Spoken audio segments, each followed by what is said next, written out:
Hi there. This is our setup for tomorrow's lab. You can see there's a green ruler that we are going to use as a ramp just to get the ball bearing going.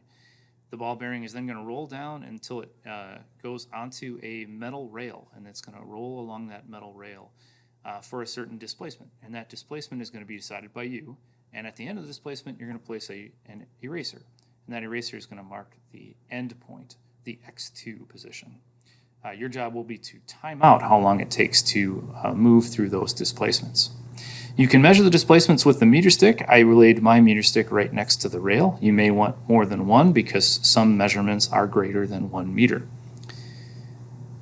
It's important to remember that the end of the meter stick should be at the end of the ruler. As soon as the ball bearing hits the rail, you're measuring out displacement at that point. There is an eraser that I just had in my hand there that you can go ahead and place at the end of your displacement. The first displacement is 0.5 meters, so you want to place that at the 50 centimeter mark.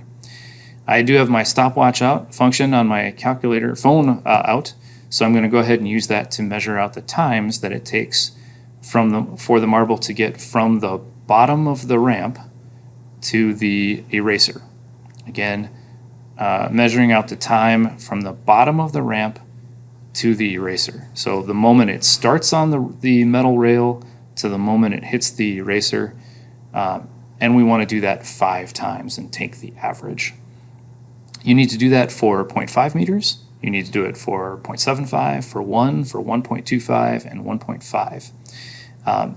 The ramps do occasionally get off track a little bit, so it might be a good thing to have one person be the roller and the other person be the timer. You can kind of hold the ramp in place there. Because it does kind of move off to the side every now and then. Again, I'm now continuing to time different displacements. So now I have a displacement of 1 meter, as you can see, and I'm going to go ahead and time that out. If I were doing this for real, I would time it out 5 times and then take the average. What can I do with the displacements and the times? I can go ahead and divide those two and find the average velocity, and that will be our goal for today.